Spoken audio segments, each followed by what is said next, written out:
కొన్నిసార్లు బలవంతంగా కొన్నిటిని వదిలేసి మనం ముందుకు సాగాలి.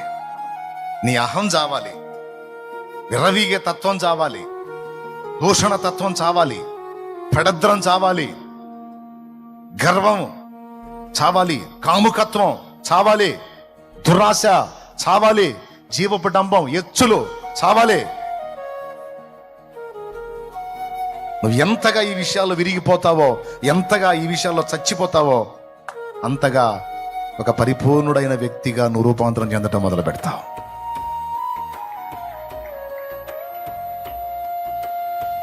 ఓకేనా?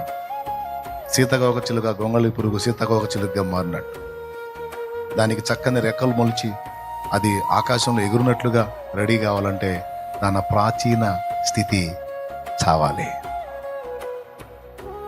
తెలుసుగా మీకు? అంతే.